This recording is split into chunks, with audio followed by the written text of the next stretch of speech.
compartir. Ahora, por favor, acompáñenme a la palabra del Señor.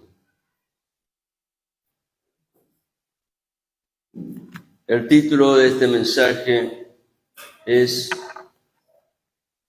Humillaos bajo la poderosa mano de Dios. La mano de Dios ha estado siempre presente en toda la historia de la humanidad. Siempre. Dios se manifestó desde el mismo acto de la creación y dio testimonio de que Él es el único Dios, Dios vivo y verdadero. Sin lugar a duda, la mano de Dios rige, gobierna en su creación. Pero solo los humildes reconocen el gobierno del Señor soberano y están dispuestos a vivir en sumisión bajo aquel que es Dios eterno. Acompáñenme, por favor, a la lectura de la palabra que se encuentra en el libro de Primera de Pedro, el capítulo 5. Y vamos a leer allí el pasaje que se encuentra desde el versículo 5 al 11.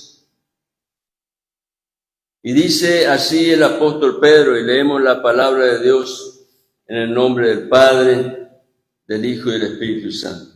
Igualmente, jóvenes, estad sujetos a los ancianos y todos, no importa la categoría en la cual te encuentras, jóvenes, ancianos, niños, adultos, no importa, todos, dice el apóstol Pedro, sumisos unos a otros, revestidos de humildad.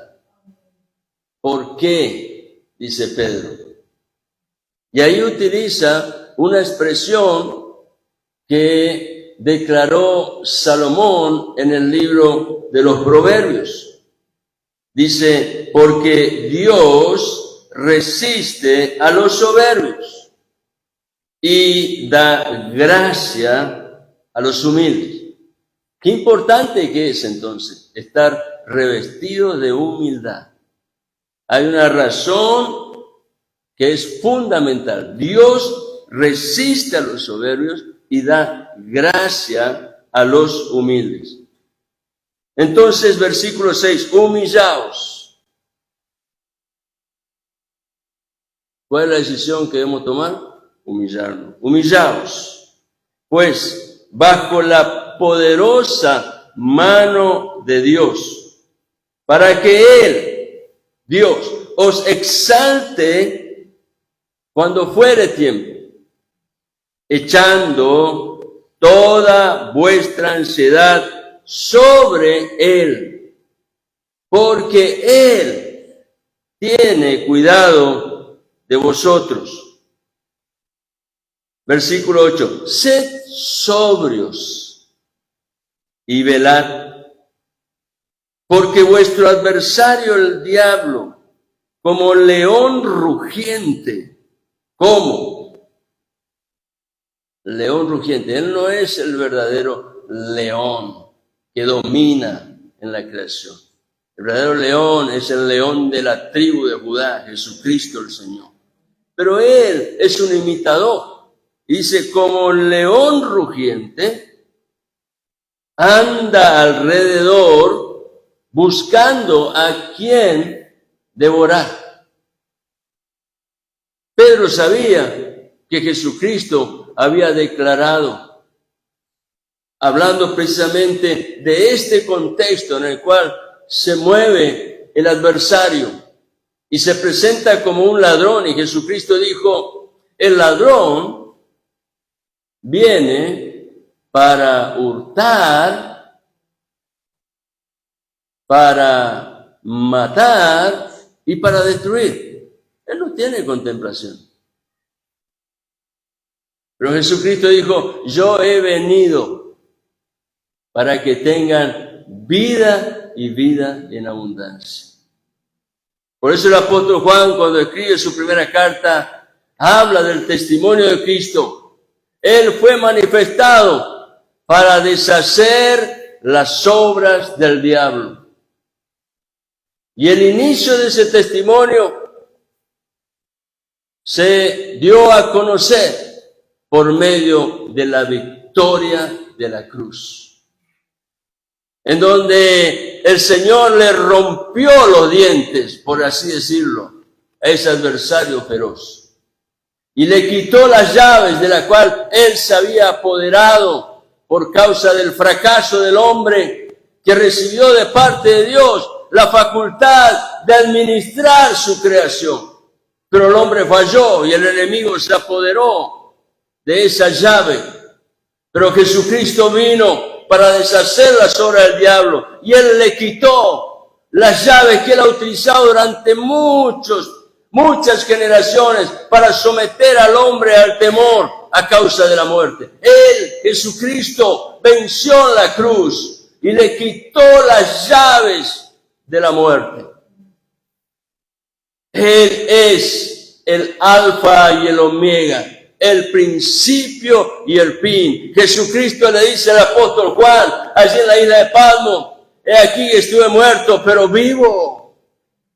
Aleluya. Él es el Señor de la vida, el Rey de gloria, y Él está en medio de su iglesia. Por eso, allí el apóstol Pedro nos llama a vivir de una manera sabia. Dice, sed sobrios y velad, reconociendo que hay todavía un adversario que está presente. Él anda como león rugiente, buscando a quien devorar.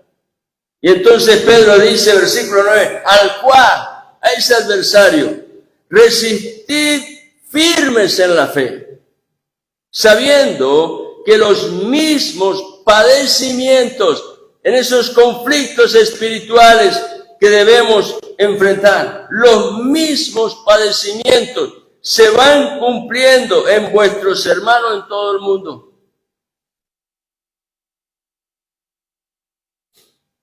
Mas, termina diciendo Pedro, el Dios de toda gracia, que nos llamó a su gloria eterna en Jesucristo, después que hayáis padecido un poco de tiempo, después que hayáis peleado la buena batalla de la fe, después que hayáis padecido un poco de tiempo, Él mismo, el Dios de toda gracia, os perfeccione, afirme, fortalezca y establezca. A Él, dice Pedro, a Él sea la gloria y el imperio por los siglos de los siglos. Amén.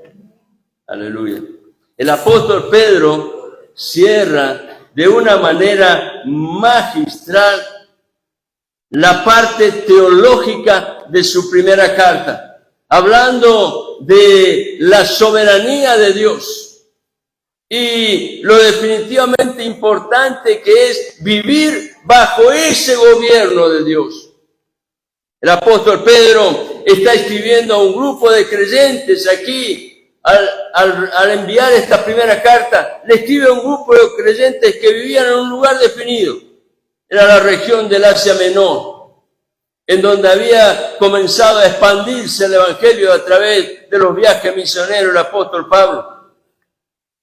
Allí Pedro les habla en su carta, al cerrar magistralmente esta exposición de la soberanía de Dios, les habla de lo importante que es reconocer la soberanía de Dios. Y esto significa el tener la humildad necesaria en nuestra vida para saber que Dios está por sobre todas las cosas y que nosotros debemos estar sumisos a Él. El apóstol Pedro dice ahí en el versículo 5 que hemos leído recién, al final de ese versículo dice: todos revestidos de humildad, y da la razón por la cual debemos cada día equiparnos con esta característica que define a aquel que en verdad se reconoce como un discípulo de Cristo, que reconoce su señorío. Debemos equiparnos de humildad. Y hay una razón fundamental, dice: porque Dios resiste a los soberbios y da gracia a los humildes. En el libro de Proverbios, en el capítulo 3 y versículo 34, el sabio Salomón, hablando y aconsejando a su hijo, le dice que solo el humilde halla gracia. Y la gracia de Dios significa a nuestro favor algo precioso que representa todo lo bueno que Dios tiene para cada uno de nosotros. La gracia es fundamental porque a través de ella recibimos el favor y la bendición de Dios. Por la gracia de Dios, el cristiano es libre de las cargas de ansiedad que batallan en el alma.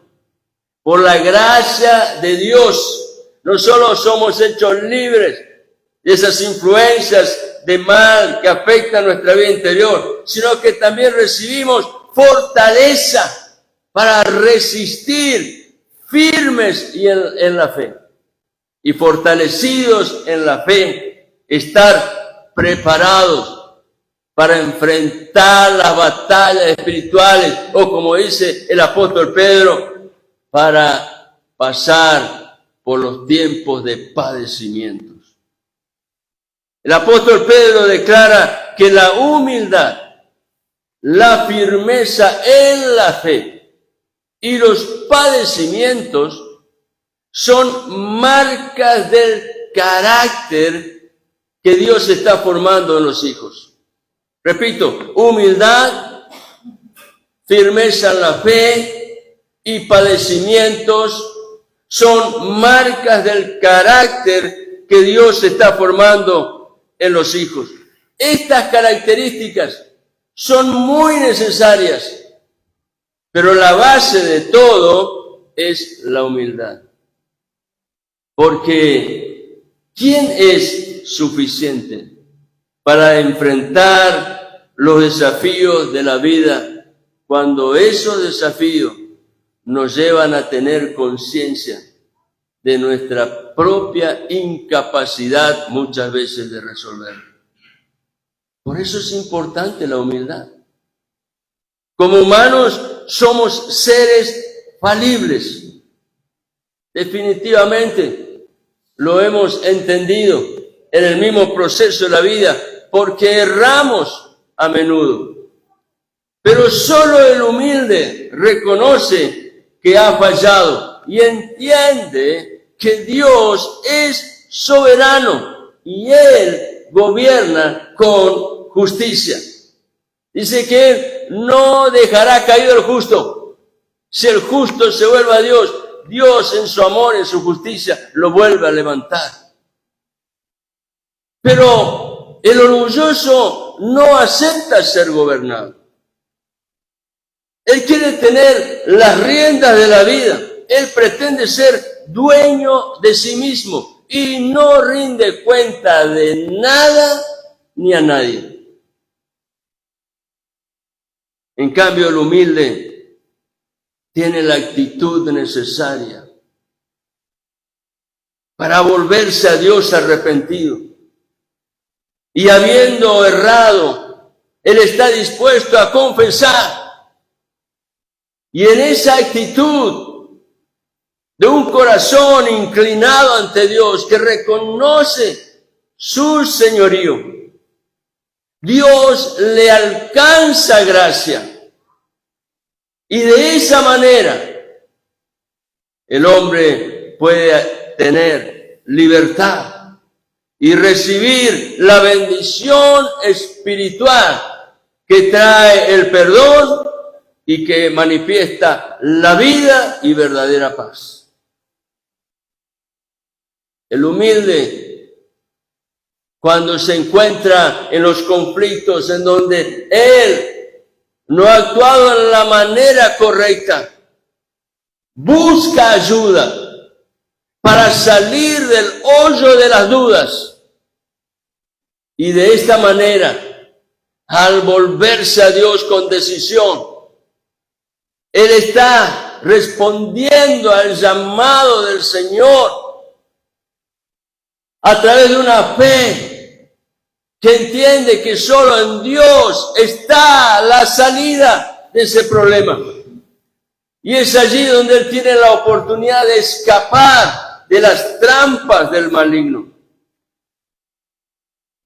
Quiero mostrarles en esta mañana, en el Antiguo Testamento, un ejemplo de esa humildad activa en la vida de una persona. Esa persona era un rey, que a pesar de su estatus, de su posición encumbrada, donde él tenía autoridad sobre todo un pueblo, él supo reconocer en un momento, en un tiempo de su vida, que había errado. Y se volvió a Dios. Se humilló bajo el gobierno de Dios, entendiendo que lo que estaba experimentando era un trato justo de Dios.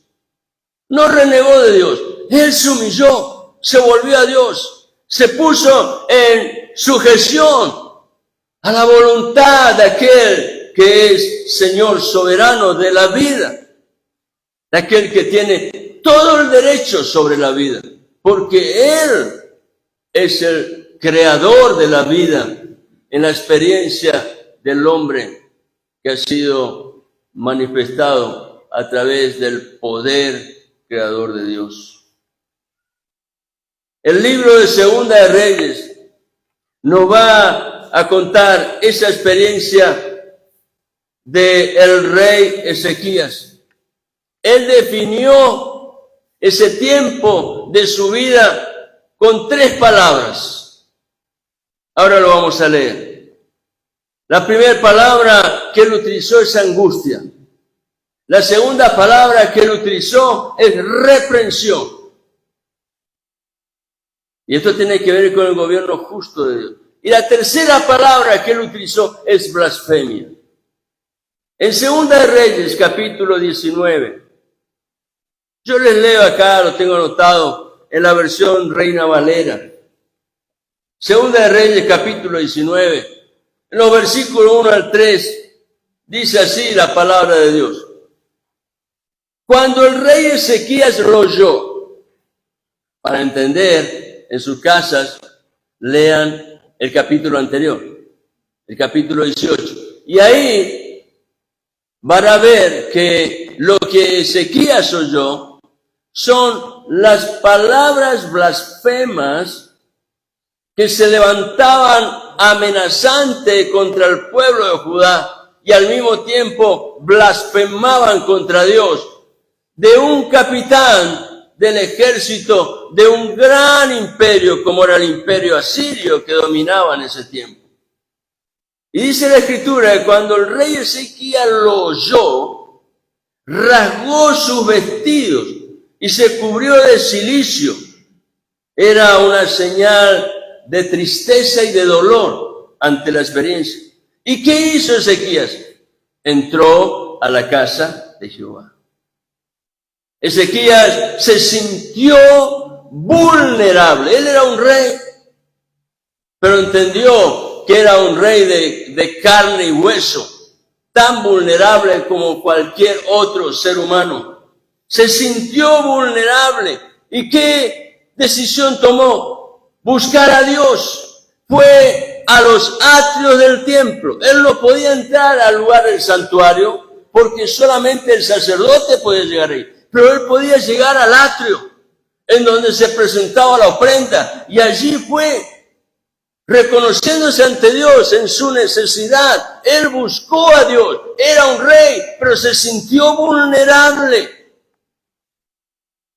El versículo 2 dice, y envió el rey, envió a Eliaquín, mayordomo, a Sebna, escriba, y a los ancianos de los sacerdotes, cubiertos de cilicio, los envió ¿a quién? Al profeta Isaías, hijo de Amós.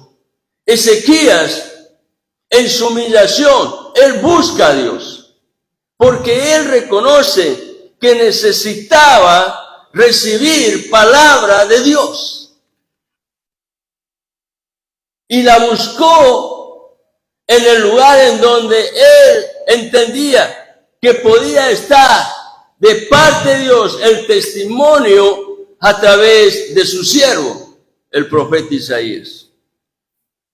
El versículo 3 dice que estos enviados del rey Ezequías fueron para decirle lo siguiente, para que le dijesen, así ha dicho Ezequías, el mensaje de Ezequías. ¿Cuál es el mensaje de Ezequías para el profeta? Esperando recibir palabra de Dios en respuesta. Este día es día de angustia, de reprensión y de blasfemia. Porque los hijos están a punto de nacer y la que da a luz no tiene fuerza. ¡Qué expresión potente! La de un rey que, sintiéndose vulnerable, está entendiendo que definitivamente en él no estaban las fuerzas para enfrentar a un enemigo muy poderoso, porque los asirios eran imperio que dominaba en ese tiempo. Ahora, sepamos algo. En el testimonio de los reyes, como lo describe el libro de Reyes, allí se habla de la vida de Ezequías y se dice que Ezequías fue un buen rey. Un buen rey en el sentido de que él intentó hacer las cosas bien. Intentó. Pero no fue suficiente. Esto trae a mi mente una moraleja. El ser bien intencionado no siempre alcanza. Ezequías intentó hacer las cosas bien, pero no fue suficiente. El ser bien intencionado no siempre alcanza. Es necesario, cuando enfrentamos los conflictos de la vida, tener sabiduría de Dios. ¿Por qué? Porque la sabiduría de Dios es la que da prudencia, paciencia y humildad. Virtudes que están presentes y son testimonio a nuestro favor cuando buscamos a Dios. Y en la sabiduría encontramos prudencia, paciencia y humildad. Y definitivamente esta última es importante porque le damos valor a través de la humildad al consejo de Dios en su sabiduría. En Proverbios, el capítulo 4, el versículo 10 al 13, dice así: Oye, hijo mío, si crees en verdad que lo que leo palabra de Dios, recíbelo de parte del Padre Celestial. Es Dios que como Padre está interesado en la bienestar de sus hijos y nos habla personalmente a cada uno. Oye, hijo mío, y recibe mis razones. Oír es mucho más que escuchar, ¿eh? Porque el que oye, presta atención. Entonces dice, oye, hijo mío, y recibe mis razones. Atesórala, no la sueltes, no la dejes caer en tierra. Y se te multiplicarán, promesa de Dios, años de vida. ¿Escuchaste bien? Se te multiplicarán años de vida. No dice años de angustia, no dice años de reprensión, dice años de vida. Y entonces añade, por el camino de la sabiduría te he encaminado. Dios dice, estoy constantemente rodeándote para llevarte por un camino que es bueno. El camino de la sabiduría, en donde no vas a encontrar tropiezo. Por el camino de la sabiduría te he encaminado y por veredas derechas te he hecho andar. Cuando anduvieres, no se estrecharán tus pasos. Eso habla de angustia. El Señor dice, cuando anduvieres en la sabiduría, la angustia no tendrá lugar en tu alma, porque sabrás en quién has puesto tu confianza. Y si corrieres, no tropezarás, porque Dios hará limpio tu camino y seguro tu andar, a pesar de los conflictos que tengas que enfrentar. No tropezarás.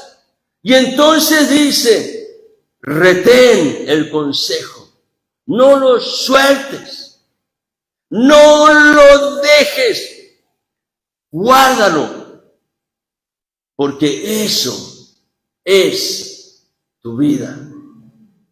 Aleluya.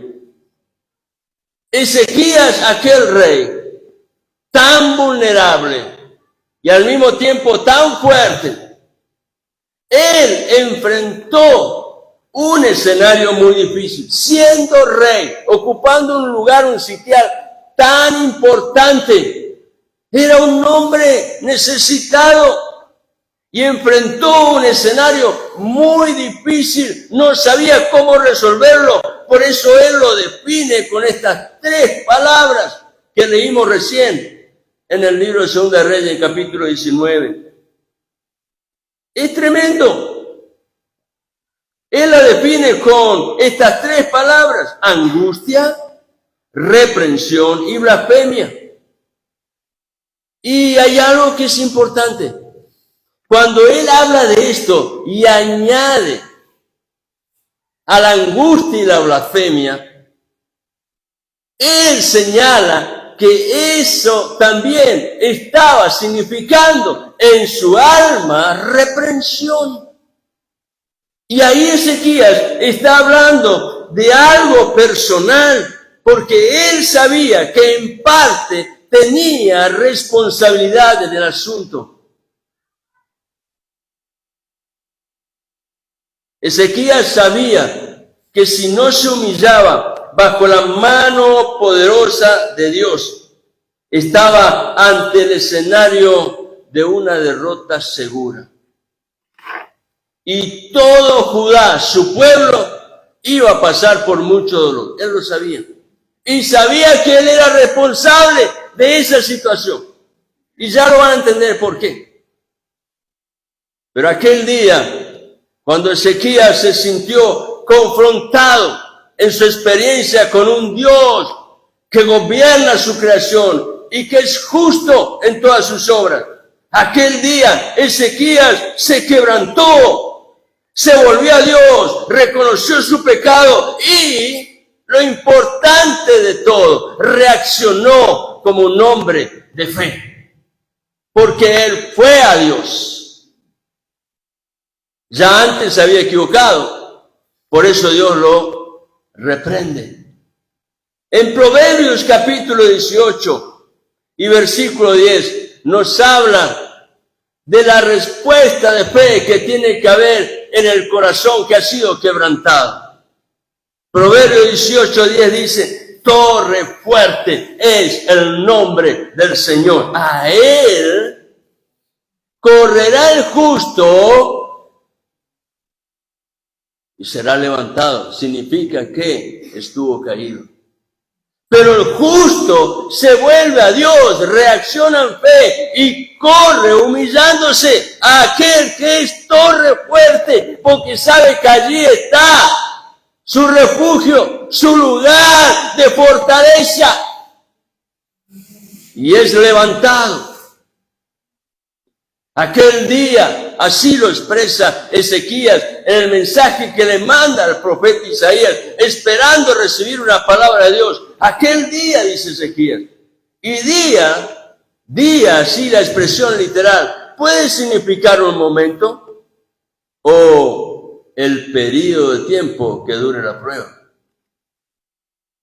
Pero ese día, el rey Ezequías lo definió como un día de angustia. ¿Qué significa esto? Un día de confusión. Cuando parece que el escenario se nubló, hay un cielo de bronce donde aunque oro no encuentro respuesta. Parece que todo está sumido en nubes, en oscuridad. Es un día de angustia, es un día de confusión, es un día de dolor, de tristeza. Es un día de debilidad, donde sabe que tus fuerzas no son las suficientes. Ezequías lo entendía perfectamente, porque él sabía quiénes eran sus enemigos, los asirios, un imperio poderoso que dominaba la tierra, y tenían testimonio de la manera en la cual ellos se desenvolvían cuando venían a un lugar, destruían lo que había, arrasaban la tierra y llevaban cautivos a su presa. Lo habían hecho con los hermanos de Judá, Samaria. Ya Israel había sido dividido en 2 reinos. Y Samaria, el reino del norte, había sido llevado cautivo por los asirios. Así que Ezequías tenía perfecto conocimiento de quién eran los asirios. Y ahora ellos sabían que los asirios estaban allí, sitiando a Judá, rodeándola por todos lados. Ezequías, aunque era rey y tenía poder, él sabía que prácticamente no había posibilidad de salvación para Judá. ¿Por qué insistir en lo mismo que no te dio resultado? Y aquí viene el trato de Dios con él. Porque en lugar de darle valor e importancia a todo lo que Dios había hablado a su pueblo, ellos buscaron la salida en otro lugar y no en Dios. Ese fue el gran problema. Por eso Ezequías dice, no solo es día de angustia, es día de reprensión. Yo siento que, dice Ezequías, el Espíritu de Dios está tratando con mi vida. Día de reprensión. En aquellos tiempos, cuando el rey Ezequías y su pueblo Judá entendieron que los asirios eran una amenaza, ¿qué hicieron? Por supuesto, el rey, que es el que toma las decisiones, quiso librarse de esa amenaza y para eso buscó ayuda a los egipcios. Los asirios venían del norte, tierra que tocaban, tierra que arrasaban y sus habitantes eran sacados, llevados cautivos a otro lugar, del norte. Pero allí al sur había un pueblo que había sido un tiempo una potencia, los egipcios. Y Ezequías dijo, estos nos pueden ayudar. En vez de buscar primero a Dios, pensó en los egipcios. Y allí acudió en verdad, quiso librarse de los asirios y buscó ayuda en los egipcios. Esa actitud de Ezequías fue una actitud de desconfianza hacia Dios. Y eso le valió al rey y a todo su pueblo la reprensión de Dios. ¿Cómo sabemos que Dios lo reprendió? ¿Solamente por las palabras de Ezequías allí en el relato de Segunda Reyes? No. Vayamos al profeta Isaías. Él tenía completo conocimiento de la situación y de parte de Dios había recibido el testimonio de aquello que en verdad estaba significando un motivo de dolor para su pueblo, porque habían decidido dejar a un lado a Dios y apoyarse en otro brazo de carne, como eran los egipcios. En Isaías capítulo 30, el versículo 7 y el 15, solamente 2 textos tomo allí. Si quieren pueden leer después en su casa todo el capítulo 30 de Isaías. Habla precisamente de este tiempo. Y dice Isaías capítulo 30, versículo 7, ciertamente Egipto en vano e inútilmente dará ayuda. Dios le habla a Israel a través del profeta.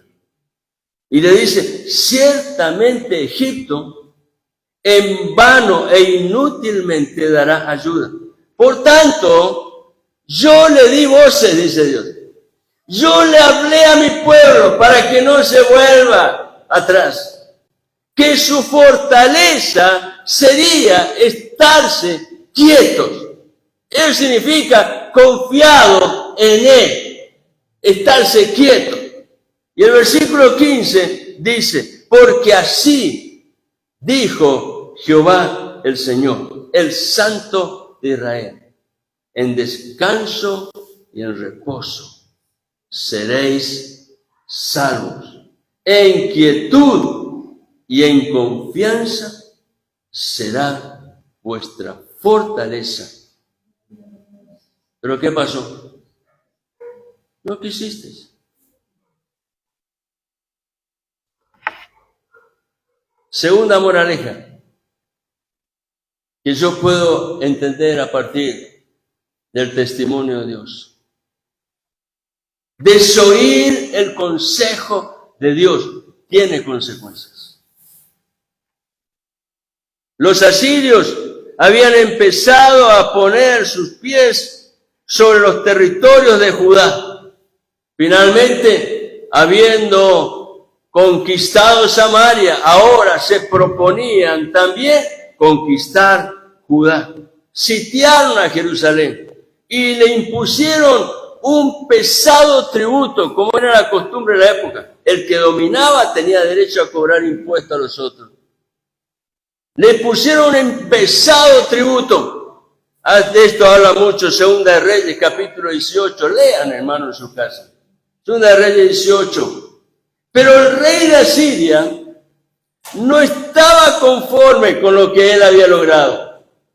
Él pretendía ser el dueño de la tierra y hacer con Judá lo mismo que había hecho con Samaria. Es decir, sacarlo de la tierra y llevarlos cautivos. Fue allí cuando el rey de Asiria cometió un error. Ezequías es reprendido a causa de su falla. Pero ahora el que se equivoca es el rey de Asiria. Porque el rey de Asiria llegó al colmo de su soberbia. Y Ezequías pudo conocer las palabras del enviado por el rey de Asiria, las cuales hablaban blasfemia contra su Dios. Y Ezequías se siente comprometido, porque él era parte en el asunto. El enemigo tomó lugar y derecho porque alguien le abrió la puerta. Y quiero que sepas, querido hermano, que cuando tú abres un poquito la puerta, el diablo es especialista en patear y abrirla más. Porque si tú abriste la puerta, significa que tu confianza está frágil y no está firme en el Señor. Por eso muchas veces nos apoyamos en amuletos, en elementos de talismán que significan suerte. y ponemos la confianza en otro hecho que no tiene poder ni autoridad para derribar las obras de Satanás. Cuando Ezequías escucha la blasfemia contra su Dios, dice, bueno, Dios me está demandando que haga algo. Cuando el enemigo viene y golpea tu vida, Dios está hablando a tu corazón, diciéndote, ven a mi refugio, porque en mí está la fortaleza para tu vida. Él es la roca de salvación. No pretenda buscar en otro lugar. Jesucristo es la roca de salvación. Permanece allí. No te apoyes en otra fuerza en la cual en otro tiempo quizás pusiste tu mirada. Mira al Señor. Enfócate en Él. Confía en Él. Apóyate en Dios. Pero Ezequías dice, este no solo es día de angustia, de reprensión, sino también de blasfemia. El rey de Asiria se sentía muy poderoso y tenía razones. En todas las batallas que él emprendía, era el vencedor. Él creía ser invencible y aún se atrevió a blasfemar contra Dios, creyéndose en sí mismo con el mismo derecho de un Dios. Por eso dice el 2 de Reyes, capítulo 18, versículo 35, en las palabras que utiliza el enviado por el rey de Asiria, le dice al rey de Judá, ¿qué Dios de todos los dioses de esta tierra ha librado su tierra de mi mano? Está hablando de las tierras que él había conquistado. En aquel tiempo, los otros pueblos fuera de Judá eran pueblos paganos, inclinados a cualquier dios que de pronto apareciera con la figura de tener cierto poder. Pero él le pregunta, ¿qué Dios de todos los dioses de esta tierra, conquistado por ellos, ha librado de mi mano para que Jehová libre de mi mano a Jerusalén? ¡Qué soberbia!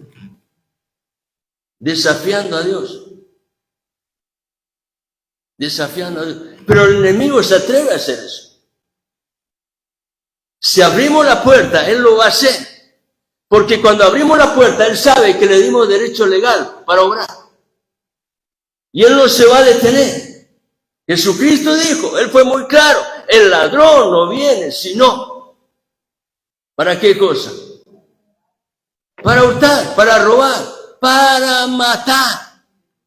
¿Qué quiere matar el ladrón? Tu comunión con Dios. Porque si mata tu comunión con Dios, él sabe que tiene todas las armas necesarias para destruirte espiritualmente. Pero Jesucristo ha venido para deshacer las obras del diablo. Aleluya. Cuando Ezequías toma conciencia de esa situación, él reconoce su pecado. Yo soy parte en el asunto y decide como un hombre de fe que aunque falló, ahora puede identificar cuál es el lugar de su seguridad y se vuelve, corre a Dios. Ezequías podía saber ahora que buscar ayuda de Egipto en vez de buscar ayuda en Dios fue en vano, porque Egipto no tenía poder para librarlo a los asirios. Y esto trajo sobre la vida de Ezequías la reprensión de Dios.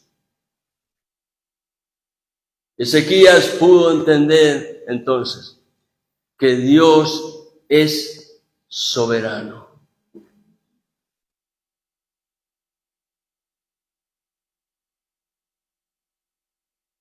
Yo lo entendí cuando fui estafado. Y lo reconocí inmediatamente. y me uní al corazón de Job. Y dije, Dios dio y también quitó. Yo era responsable. Yo era responsable. Dios es soberano. Dios da y también quita. Y en todo esto, Dios sigue siendo juez justo, porque lo que Él hace siempre tiene un propósito de sanidad, de liberación, de restauración. Dios no va a dejar caído al justo. Si Él se vuelve a Dios en fe, Dios está allí para levantarlo. Pero sepamos que este Dios soberano juzga las acciones de los hombres y lo hace a la luz de la verdad. ¿Cuál es la verdad? Acá está. Verdad que ha sido revelada. No tenemos excusa. Dios nos ha hablado. ¿Por qué no le prestamos atención? ¿Por qué no dedicamos tiempo en nuestra vida, aunque nos cueste, aunque nos duela, pero aprendamos aquello que de parte de Dios es sabiduría para nuestro corazón?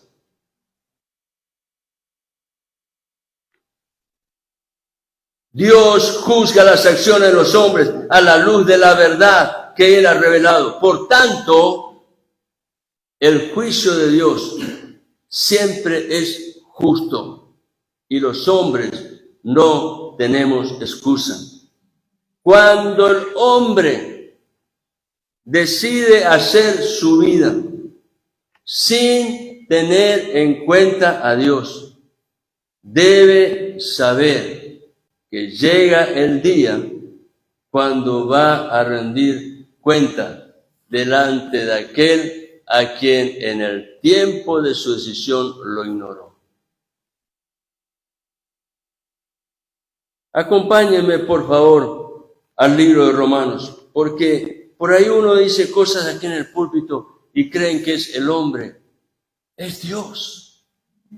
Es Dios que habla en su palabra. Y los predicadores, con nuestras palabras limitadas, tratamos de transmitir lo que Dios ha hablado, pero vayamos a la fuente original, a la palabra, y veamos en Romanos capítulo 1. Fíjense lo que dice Dios en su palabra. Ahora no van a escuchar a un hombre, van a escuchar a Dios. ¿Y qué dice Dios en su palabra? Romanos 1:18, porque la ira de Dios es amor, sí, pero el Dios justo también es Dios de ira cuando decidimos ignorarlo a Él. No porque Él ha dejado de amarnos, sino porque nosotros, nuestras decisiones, hemos declarado que en verdad lo que Dios ha dicho no es para nosotros la razón verdadera de mi vida. Hay otras cosas que pueden ayudar y colaborar. Como consecuencia en mi decisión, yo me estoy poniendo en contra de la palabra y la misma palabra señala lo que Dios ha establecido en su verdad revelada. Y dice el apóstol Pablo en el libro de Romanos, porque la ira de Dios se revela desde el cielo contra toda impiedad e injusticia de los hombres que detienen con injusticia la verdad. Vayamos ahora al versículo 22. Sigue hablando de los hombres que en su decisión dejan a un lado a Dios. Dice, profesando ser sabios, versículo 22, siempre en Romanos 1, versículo 22. Profesando ser sabios, ¿se hicieron qué cosa? Necios. Versículo 23. Y cambiaron la gloria del Dios incorruptible en semejanza de imagen de hombre corruptible, de ave, de cuadrúpede, de reptiles. Por eso hay tanta gente tras la idolatría, querido. Porque la palabra de Dios es secundaria. La palabra del hombre, llámese como se llame, es falible. Pero la palabra que no falla, que no erra, inerrable, absolutamente verdadera, es la palabra de Dios.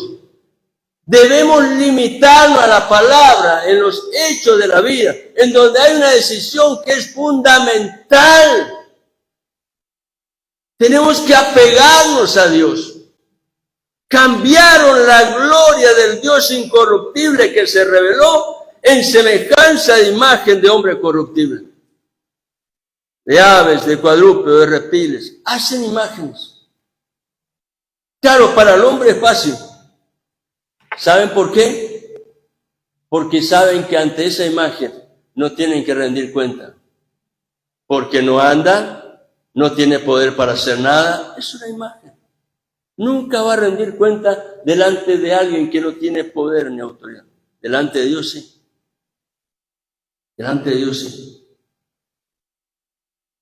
Cuando el hombre decide hacer su vida sin tener en cuenta a Dios, debemos saber que llega el día cuando tendremos que rendir cuenta de nuestras decisiones. Dios nos dio libre albedrío para escoger. Nos ha hecho libre para decidir. Pero esa misma libertad de Dios para decidir me hace responsable de mis decisiones. Pero Ezequías se humilló y buscó a Dios. La fe de Ezequías en un corazón quebrantado agradó a Dios. Y como resultado, dice la Escritura, al final del capítulo 19 de Segunda de Reyes, Dios se manifestó con poder. Él obró justicia y en una sola noche Dios derribó a ese poderoso ejército asirio que estaban rodeando a Jerusalén. En una sola noche los derribó y los que sobrevivieron terminaron huyendo. Segunda de Reyes 19:35 dice, y aconteció que aquella misma noche salió el ángel de Jehová y mató en el campamento de los asirios a 185,000 sin que Judá pelee la batalla. Dios se encargó de sus enemigos. En una sola noche mató a 185,000 y cuando se levantaron por la mañana, he aquí que todo era cuerpo de muerto. Ahora estoy terminando. Conclusión. Yo no puedo cambiar mi pasado. No pretendamos cambiar nuestro pasado. Pero sí puedo hacer algo que cambie mi presente o lo afirme y afecte definitivamente mi futuro para bien.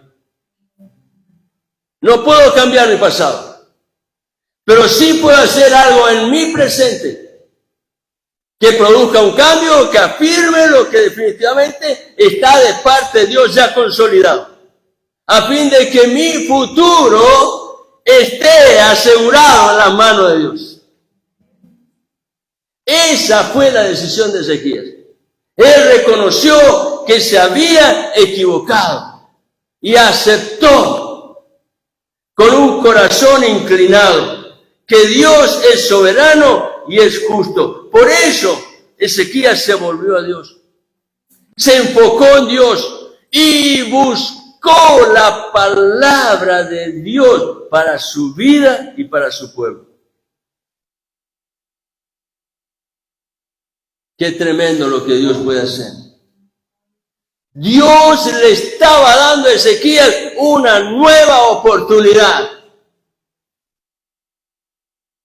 Dios no es hombre para mentir, ni hijo de hombre para volverse atrás. Si Él habló, créelo, recibe el testimonio de Dios, porque esa es la fortaleza de tu alma.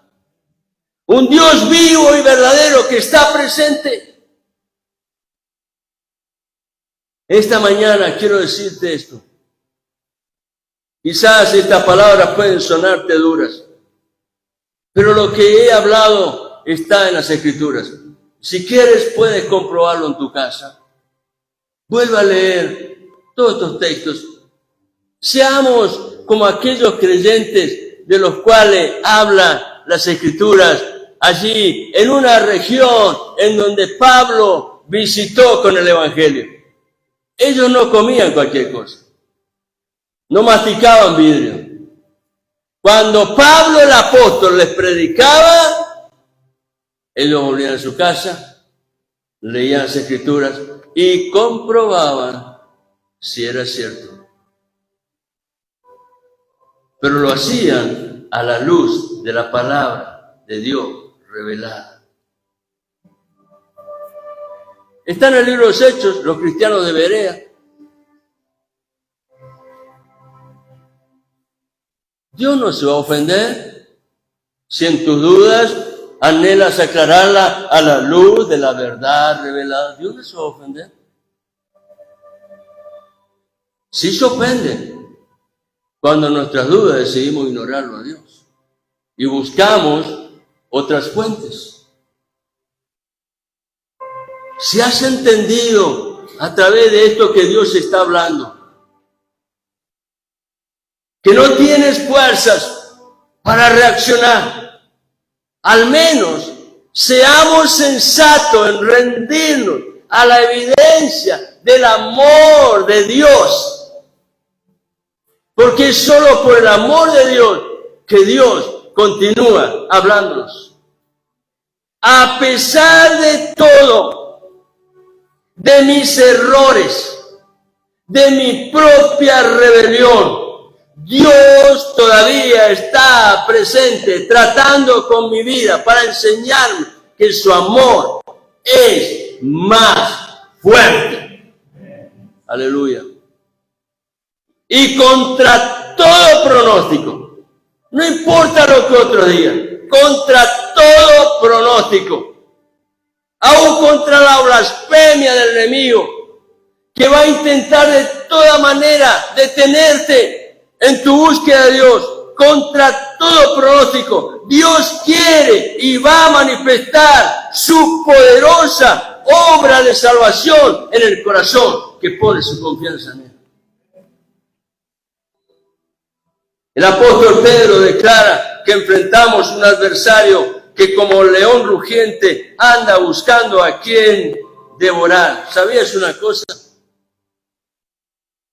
El enemigo de nuestra alma, ese adversario,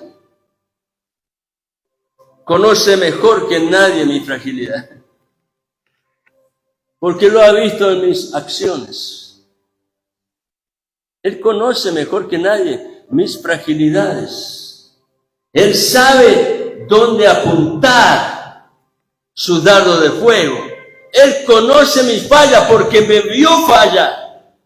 El adversario lo sabe, pero Dios, en medio de mis fragilidades, en medio de mis fallas, Él me dice, Él habla a mi alma, Él ministra mi corazón y te dice a ti y me dice a mí, Jeremías 31:3. Con amor eterno te he amado. Por tanto, aunque has fallado, te prolongué mis misericordias. Aleluya. ¿Sabes una cosa? Que tenemos un enemigo. Tenemos un adversario, pero no es posible enfrentarlo con una mente dividida.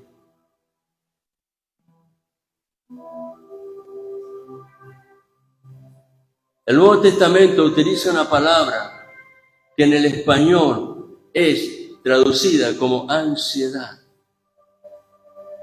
Algo que se ha desbordado.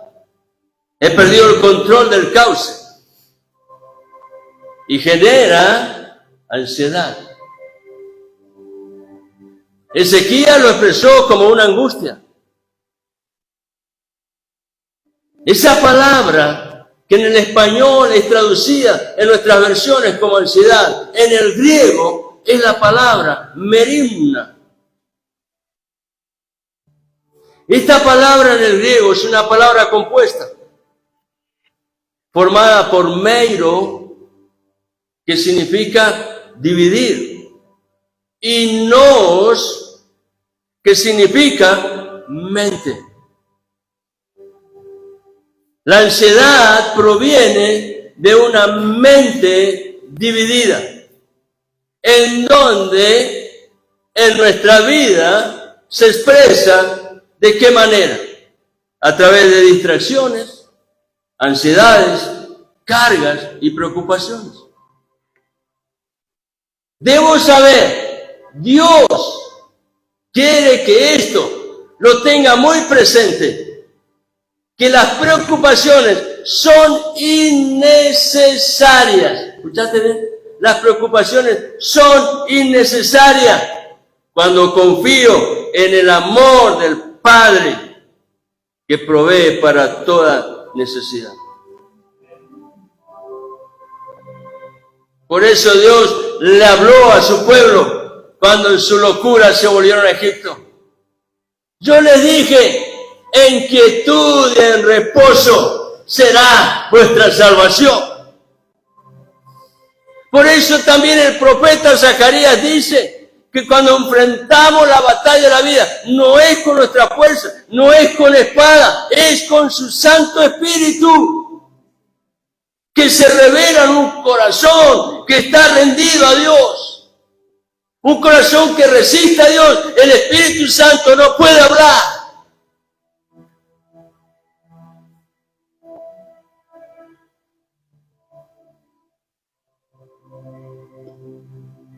Solamente puedo permanecer enfocado en Dios cuando en toda circunstancia de la vida estoy decidido a buscar a Dios con humildad y aceptar que Él es soberano.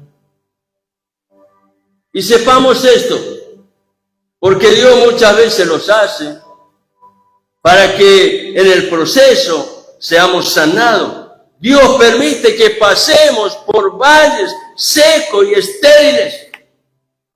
Pero en ese proceso, Dios quiere que aprendamos a aceptar que sus tratos, lo que Él permite en nuestra vida, tiene un propósito bueno.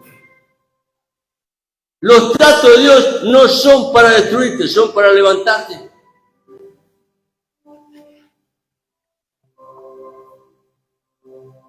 Es por la presencia del Señor que todo valle seco y estéril se cambiará en un manantial de agua viva.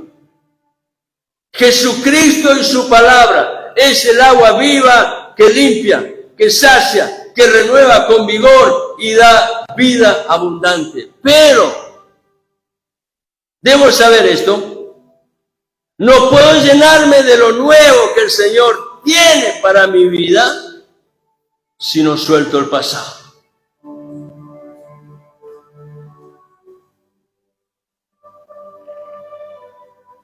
Muchas veces esos valles secos y estériles donde Dios permite que andemos son el resultado de que aún en mi corazón sigo confiando en un talismán, en un amuleto de la suerte que en el pasado utilicé y que aún no solté.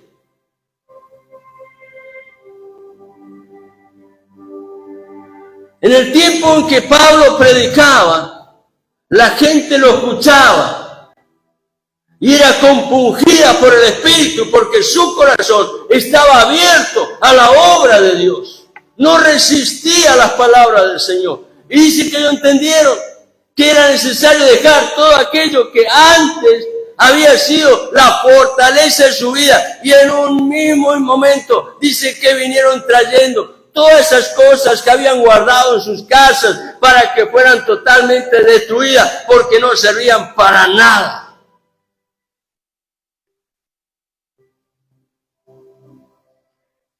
Puede ocurrir que en el pasado te hayas apoyado en filosofías de hombre. Ah, fulano dijo esto, mengano dijo lo otro. Y muchas veces vuelvo a insistir en ellas.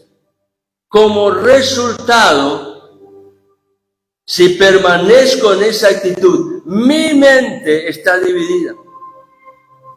Pretendo confiar en Dios, pero no solté mi pasado. Cuando conozco la verdad y me enfoco solo en ella, es cuando verdaderamente soy libre y el corazón se llena de sabiduría y fe. Jesucristo dijo, Evangelio de Juan, capítulo 8, versículos 31 y 32, si vosotros permaneciereis en mi palabra, seréis verdaderamente mis discípulos y conoceréis la verdad. Y la verdad, ¿cuál es la verdad? La palabra. Y la verdad os hará libres. Aleluya. Te invito a estar en pie, querido hermano.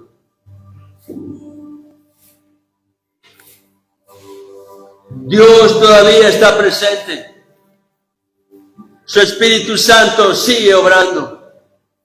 A través de la palabra, Dios nos llama, como bien declara el apóstol Pedro, a ser sobrios y a velar.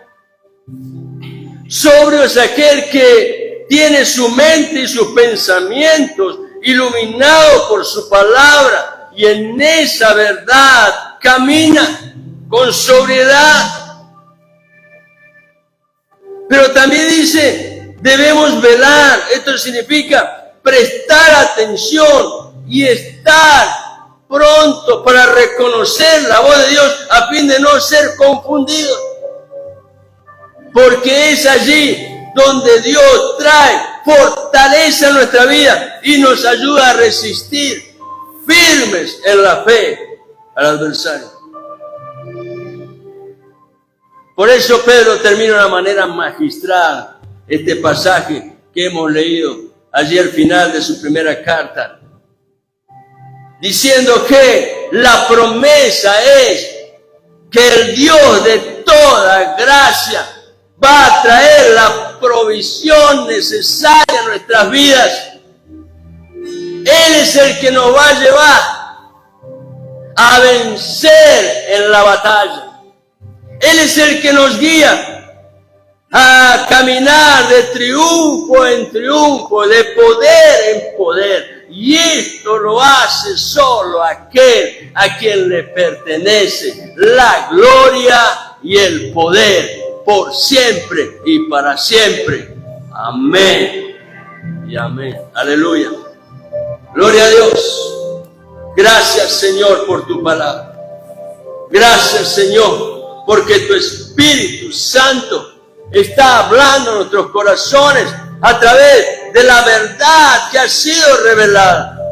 Gracias por el testimonio de aquel rey Ezequías, que siendo un hombre de tanta influencia y de tanto poder, entendió que había fallado y hoy recibimos por la palabra que el apóstol Pedro habló, que es necesario que actuemos de una manera igual a como reaccionó Ezequías, vistiéndonos de toda humildad para volvernos a Dios de corazón.